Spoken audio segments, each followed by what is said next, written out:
ہجرہ کا مہینہ، حج کا مہینہ، آپ اس میں دیکھیے کتنا حرمت والا ہے، لیکن اس کو بھی گندہ کرنے کی شیطان نے کوشش کی، اور وہیں سے جیسے ہی قربانی کے ایام ختم ہوتے ہیں، وہیں سے ہمارے گاؤں، ہمارے شہر، ہمارے بستیوں میں ڈھول اور تاشے اور جھنڈے اور بنڈے اور جناب علی شروع ہو جاتے ہیں، ماتم کی شروعات ہو جاتی ہے۔ عرض کرنے کا مطلب یہ ہے کہ ہماری اچھی چیزوں کو برا بنانے کے لیے، لوگوں کی نظروں میں اسے محترم بنانے کے لیے شیطان نے اس کی اچھائیوں کو برائیوں میں تبدیل کرنے کی جد و جہد اور کوشش کی ہے۔ اگر ہم ایک سیکنڈ کے لیے مان لیں کہ رجب کا مہینہ حضرت علی رضی اللہ تعالی عنہ کی ولادت کا مہینہ ہے، اس لیے یہ محترم اور مقدس ہے، تو میں سوال کرنا چاہتا ہوں، میں پوچھنا چاہتا ہوں کہ حضرت علی بڑے ہیں کہ حضرت محمد الرسول اللہ صلی اللہ علیہ وسلم بڑے ہیں؟ نبی کریم صلی اللہ علیہ وسلم کی پیدائش 12 ربیع الاول کو یا 9 ربیع الاول کو جو بھی ہوئی ہے، وہ مہینہ جب نبی کی پیدائش سے محترم اور معزز نہیں ہوا، نہ اللہ نے قرار دیا نہ رسول نے قرار دیا، تو بھلا حضرت علی رضی اللہ تعالیٰ جس مہینے میں پیدا ہوئے وہ کیسے محترم اور معزز اور مکرم ہو سکتا ہے کہ نہیں ہے؟ ذرا سی بات ہے۔ دیکھیں یہاں بھی ایک بات آپ کو سمجھنے کی ہے، دل روتا ہے مسلمانوں کی بربادی پر اور مسلمانوں کی غفلت پر اور مسلمانوں کی عصبیت اور جہالت اور جاہلیت پر بھی۔ جہالت بھی ہے اور جاہلیت بھی ہے۔ اس جاہلیت کے ساتھ جب وہ جہالت کرتے ہیں اور کٹنے مارنے اور برائیوں پر آ جاتے ہیں تو بڑی تکلیف ہوتی ہے، اور ظاہر ہے تکلیف ہوگی، بہرحال قیامت تک کے لیے یہ سلسلہ جاری اور ساری رہے گا۔ تکلیف یہ ہوتی ہے کہ اللہ اور اس کے رسول کا فرمان، ابھی آپ آیتیں تلاوت کر رہے تھے عزیزم، ماشاءاللہ اتنی پیاری آیتیں کہ اللہ رب العزت نے کس طرح سے ہمیں اصول بتائے ہیں، ضابطے بتائے ہیں، قوانین بتائے ہیں کہ ہمیں اپنے معاشرے کو ان ضابطوں اور ان اصولوں پر قائم و دائم رکھنا ہے۔ اگر یہ ضابطہ شکنی ہوئی، اگر قانون شکنی ہوئی، اگر اللہ اور اس کے رسول کا جو بنایا ہوا سسٹم ہے، اللہ اس سسٹم کو آپ نے ادھر ادھر کیا تو یقین جانیے کہ وہ پورا دین کا تیاں پاچا ہو جائے گا اور پورا دین بیکار ہو جائے گا، اور آپ کو بجائے اجر و ثواب ملنے کے جناب علی آپ گنہگار ہو جائیں گے، آپ کی دنیا بھی برباد اور عاقبت بھی، اور دنیا جتنی بھی بن جائے عاقبت تو برباد ہی برباد ہے۔ اور شیطان چاہتا یہی ہے کہ آپ کی دنیا آباد کر دے، لیکن آخرت کو کہیں نہ کہیں سے ایسا کچھ زہر ملا دے کہ آپ برباد ہو جائیں، آپ کا عمل برباد ہو جائے، آپ کا تقوی برباد ہو جائے۔ تو اللہ تبارک و تعالیٰ نے سارے اصول بتا دیے ہیں، لیکن ہم مسلمانوں کی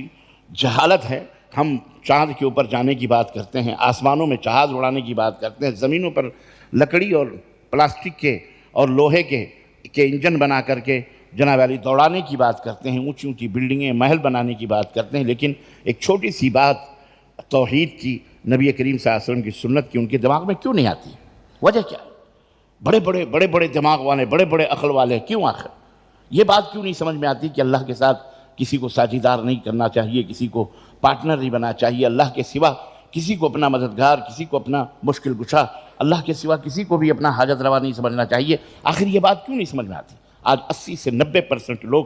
جناب علی اس بیماری کے اندر ملوث ہیں، اور ہم اسی ماحول میں جی رہے ہیں۔ آپ نے ایک مسجد بنائی، اس مسجد کے اندر صرف وہی لوگ آتے ہیں جناب جو لوگ آپ کے چاہنے والے ہیں یا آپ کے ہم فکر ہیں یا ہم جماعت ہیں، اور وہی کھچڑیاں پکتی ہیں اور ہم آپس میں ایک دوسرے کو بانٹ کر کے تسلی لے لیتے ہیں۔ اب یہ اصل یہ ہے کہ ہم کو کوئی ایسا طریقہ اپنانا پڑے گا کہ یہ دعوت مسجدوں کی 4 دیواریوں سے باہر نکل کر ہمارے اپنے ان بھائیوں تک پہنچے، جو ہماری ان بہنوں تک پہنچے جو اللہ کی قسم شرک کی گندگیوں میں سر سے لے کر پیر تک ڈوبے ہوئے ہیں۔ رجب کے مہینے آتے ہی کیا کیا نہیں شرارتیں اس مہینے کے اندر ہوتی ہیں۔ سب سے پہلی شرارت جو ہے یہ عرس اور میلے اور ٹھیلے کی، کیا کیا قوالیاں اور غزلیں اور بڑے بڑے جوک، آپ کو جانتے ہی ہیں، آپ جائیے دیکھیے، اللہ نہ کرے کبھی دیکھو، لیکن اس لیے تاکہ آپ کو علم ہو کہ کیا کیا نہیں ہوتا ہے۔ خواجہ کا میلہ آیا، چلو کریں گے، خواجہ کا ہندوستان، اب نام لینا بھی جرم ہے، اب تو نام لیں تو چلو ہوتی ہے، یہ عجیب و غریب یہ بھی مسئلہ ہے، اور یہ جرم کی سب سے بڑی دلیل ہے مجرم ہونے کی کہ نام لو تو اس کو چل ہوتی ہے۔ بھئی ہم کو 1000 دفعہ اہل حدیث عبداللہ عبد الرحمن کہتے رہو، ہم کو کوئی تکلیف نہیں، لیکن آپ کو کیوں تکلیف ہوتی ہے؟ اس کا مطلب یہ ہے کہ آپ کے دل میں چور ہے، جب ہم کہتے ہیں تو آپ کو تکلیف ہوتی ہے۔ تو یہ جو ہے یہ کیا ہے؟ آپ نے کیا سمجھا ہوا ہے اسلام کو؟ آپ نے چلغوزہ سمجھا ہوا، چیگم سمجھا ہوا ہے، جیسے چاہو کھینچ تان کے اپنے مرضی کے مطابق جدھر چاہو کر دو؟ نہیں، اسلام اللہ کا بھیجا ہوا دین ہے، اللہ کے اپنے نبی کے اوپر، اس کے اندر ذرہ برابر بھی کمی اور بیشی نہیں کوئی کر سکتا ہے، مداخلت نہیں کر سکتا۔ وہ ایسا رسول ہیں، وہ ایسے قوانین ہیں، اس میں انٹرفیئر کرنا حرام ہے، کسی کو بھی یہ حق حاصل نہیں ہے۔ تو ہمیں یہ بات سمجھنی پڑے گی اور یہ سمجھانی پڑے گی۔ رجب کے مہینے میں جو حرمت کا ہے، پورے گناہوں سے ملوث کلمہ پڑھنے والوں کو کر دیتے ہیں۔ یہی عرس سے شروع ہوتا ہے، پھر اسی کے اندر جناب 22 رجب کو حضرت جعفر صادق کے نام سے کنڈے بھرنے کی رسم ہوتی ہے۔ شاید حیدرآباد میں ہوتی ہو کہ نہیں ہوتی ہو، اور سوال ہی نہیں پیدا ہوتا کہ یہ تو ام الشرک والبدع ہے۔ یہاں سے تو نواب جہاں رہے ہیں وہاں تو کہاں شرک نہ ہو، بدعت نہ ہو، انہوں نے تو اپنا دھرم پھیلایا ہے،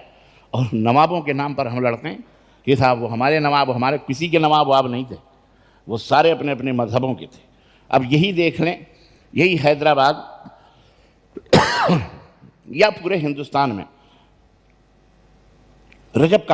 کے کنڈوں کا مسئلہ ہے۔ بہت سارے لوگوں کو پتہ ہی نہیں ہے رجب کے کنڈے، بس رجب کے کنڈے جناب بھرنا چاہیے۔ وہ لکڑہارے کی کہانی اٹھا کر کے آج کل عورتیں بھی گھر گھر میں پڑھی جاتی ہیں۔ یہ ایک کتاب ہے لکڑہارے کی کہانی، اور باقاعدہ نیاز عورتیں کرتی ہیں، آپ کو نہیں معلوم، مجھے پتہ ہے۔ گھر گھر میں یہ لکڑہارے کی کہانی پڑھی جاتی ہے۔ ان کو یہ شعور دیا گیا ہے کہ اگر یہ پڑھو گی تو تمہارے گھروں میں برکتیں آئیں گی، تمہارے آل اولاد پیدا ہوگی، تمہارے شوہر کی عمر بڑھے گی۔ تو شوہر کی عمر بڑھانے کے لیے یہ تمام سب چیزیں کرتے ہیں، اور اولاد کی خیر اور بھلائی کے لیے کہتے ہیں لکڑہارا۔ اب وہ کہانی تو آپ کو پتہ ہی ہوگی کیا ہے لکڑہارے کی کہانی۔ وزیر مدینے کے اندر بادشاہ تھا، اس وزیر کی یہاں خدمت کرتی تھی، پتہ نہیں کیسے کیسے کیا ہوا، اس کا شوہر جو ہے کیا کہتے ہیں گرفتار ہو گیا۔ اب گرفتار ہوا، وہ پوری کہانی لمبی چوڑی، اس لکڑہارے کی عورت نے ایک دفعہ جھاڑو مار رہی تھی نواب حضرت بادشاہ کے محل میں، تو ادھر سے کچھ لوگوں کا گزر ہوا، کسی نے کہا حضور یہ بہت پریشان ہے، اس تو کہا کہ اس کو بولو کہ جعفر صادق کے کنڈے بھرے تو اس کا شوہر واپس آ جائے گا۔ چنانچہ جعفر صادق کے کنڈے اس نے بھرے تو اس طرح سے اس کے شوہر کو رہائی مل گئی، نجات مل گئی، اور اس کا شوہر واپس آ گیا جیل سے۔ یہ کہانی بتا کر کے لوگوں کو رجب کے کنڈے کے نام پر پوریاں اور کیا کہتے ہیں اس کو مٹھائیاں اور حلوے اور ماڑے مولوی صاحب میاں کرتے ہیں، مولوی صاحب آ کے فاتحہ دیتے ہیں اور پورا دبا کے حلوے ماڑے کھاتا ہے، اور یہ احمق لوگ خوب کھلاتے ہیں۔ گھی، اصلی گھی سے وہ حلوے بنتے ہیں، جی اصلی گھی سے وہ حلوے بنتے ہیں، پوریاں بنتی ہیں۔ حالانکہ اگر آپ غور کریں، سوچیں تو شر نے کس انداز سے خرد کا نام جنو اور جنو کا خرد، عقل کا نام پاگل اور پاگل پنی کا نام عقل رکھ دیا ہے۔ 22 رجب وہ تاریخ ہے کہ اگر آپ اسلام کا اتحاد اٹھا کے دیکھیں، اسلام کی تاریخ اٹھا کے دیکھیں، تو ایک ایسی شخصیت کی وفات ہوئی ہے جو بلا شرکت غیر 20 برس تک اسلامی سلطنت کا بلا شرکت غیر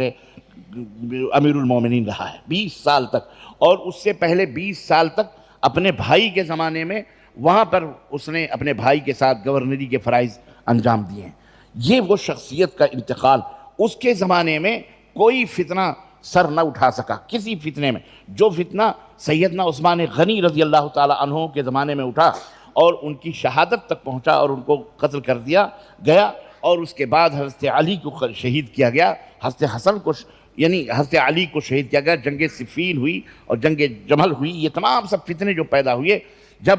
اس شخصیت کا دور آیا تو اس شخصیت نے اپنے زور بازو سے اور اپنے حکمت عملی سے مسلمانوں کے جان، اس کی عزت اور آبرو کی حفاظت کرتے ہوئے اسلام کی تعلیمات کو دنیا میں پھیلایا بھی، اور اسلام کے قافلے کو آگے بڑھانے میں بھرپور جد و جہد کی، اور منزلوں پہ منزلیں طے کرتے ہوئے اسلامی سلطنت کو وسیع وسعت کی۔ آپ کو پتہ ہے کہ 22 رجب کو جس شخصیت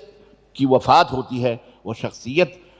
کوئی معمولی شخصیت نہیں، کاتب وحی حضرت امیر معاویہ رضی اللہ تعالیٰ عنہ کی شخصیت تھی، جن کی وفات کی خوشی میں، جن کے مرنے کی خوشی میں ان کے دشمن کیا کرتے ہیں، حلوے اور پوریاں بنا کر اس کڑواہٹ کو میٹھے سے پھیکا کرنے کی، کم کرنے کی کوشش کرتے ہیں۔ یہ ہے رجب کے کنڈے کی کہانی، اور یہ ہے رجب کے کنڈے کی حقیقت۔ کاش ہمارے مسلمانوں کے ذہن میں، ہمارے مسلمانوں کی سمجھ میں یہ حقیقتیں آتی کہ شیطان نے کس طرح سے الٹ پلٹ کر کے ہمیں گمراہ کرنے کی کوشش کی ہے۔ بہرحال عزیزان محترم، عرض کرنے کا مطلب یہ ہے کہ ہم کو اس حقیقت کو سمجھنا پڑے گا کہ ہمیں سب سے پہلے خود بھی اسلام کے پیغام کو سمجھنا ہے، اسلام کی دعوت اور اس کی حقیقت کو سمجھنا ہے، قرآن کریم کو سمجھنا ہے، اور پھر ہماری ذمہ داری یہ ہوتی ہے کہ ہم اسے لوگوں تک پہنچائیں۔ صرف مسجدوں کی اپنی اپنی مسجدوں، اپنے اپنے خول میں بیٹھ کر صرف اپنی باتیں کر لینے سے کام نہیں ہوگا، بلکہ یہ سڑکوں کے اوپر بھی، روڈوں کے اوپر بھی، لوگوں کے اندر بھی یہ دعوت عام ہونی چاہیے۔ ہمارے قافلے تو غیر مسلموں تک پہنچنے چاہیے، دعات اور مبلغین کے وفود اور ان کے قافلے تو غیر مسلموں کے دروازوں پہ دستک دینے کے لیے تھے، لیکن آج ہم اپنے ہی پیروں کے اندر اپنی ہی اصلاح اور اپنی ہی بربادی کو صحیح کرنے کی فکر میں لگے ہوئے ہیں۔